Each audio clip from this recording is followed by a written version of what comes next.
Welcome to Radio Veritas Asia News. This is Shirley Benedictos, and these are the headlines this week. Former Pope Benedict XVI dies at 95. Our people are so hungry for peace, says Myanmar Cardinal. Cardinal Ranjit urges Catholics to build a new Sri Lanka in 2023. Sacred Heart Catholic Church vandalized in India. Radio Veritas Asia, the voice of Asian Christianity. Radio Veritas Asia mobile app offers services in English and 21 Asian languages. Download the Radio Veritas Asia app to get more videos from Radio Veritas Asia. Comment, like, and share.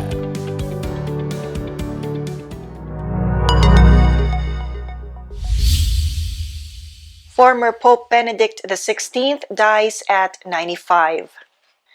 Pope Emeritus Benedict XVI died at the age of 95 on Saturday, December 31, 2022.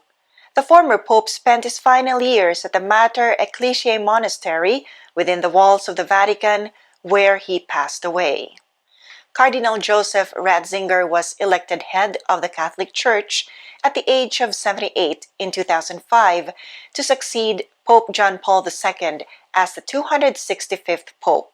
He led the Catholic Church for 8 years and resigned for health reasons.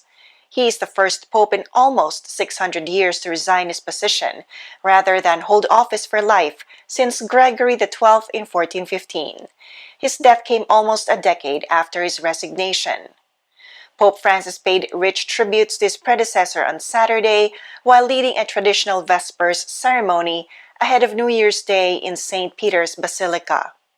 We are moved as we recall him as such a noble person and kind, and we feel such gratitude in our hearts, gratitude to God for giving him to the Church and the world, Francis said.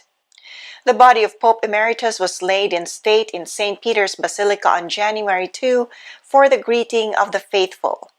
The funeral took place on January 5, 2023 in St. Peter's Square and was presided over by Pope Francis and Cardinal Giovanni Battista Re. Bishop Georg Ganswein, Benedict's personal secretary since 2003, and Bishop Diego Ravelli, instructor of liturgical celebrations, and an estimated 50,000 people attended the funeral. This was the first time a pope attended a funeral for his predecessor. He was interred in the crypt beneath St. Peter's Basilica, originally occupied by John Paul II before his beatification in 2011. The tomb site opened to the public on January 8, 2023. World leaders paid homage to the former pope, commending his concern for global solidarity for a more fraternal world where all people can live in a way worthy of their dignity. Church leaders hailed Pope Benedict as one of the greatest theologians of his age, committed to the faith of the Church and guided by his principles and faith. A lifelong theologian, closeness to Jesus was central to Benedict. He engaged the modern world and he was never afraid to challenge the modern world. Cardinal Ranjit urges Catholics to build a new Sri Lanka in 2023. In a New Year video message, Cardinal Malcolm Ranjit urged the Catholic community to embrace their brothers and sisters wholly to build the new Sri Lanka. In response to the difficult economic conditions, he called on all Sri Lankans to unite and work together courageously and selflessly to rebuild the country.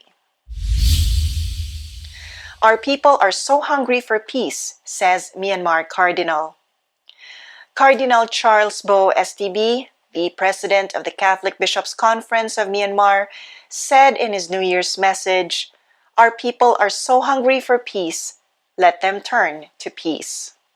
Cardinal Bo emphasized that the ongoing 8 decades of battles in Myanmar were not due to the invasion of foreign countries, but because brothers were fighting each other.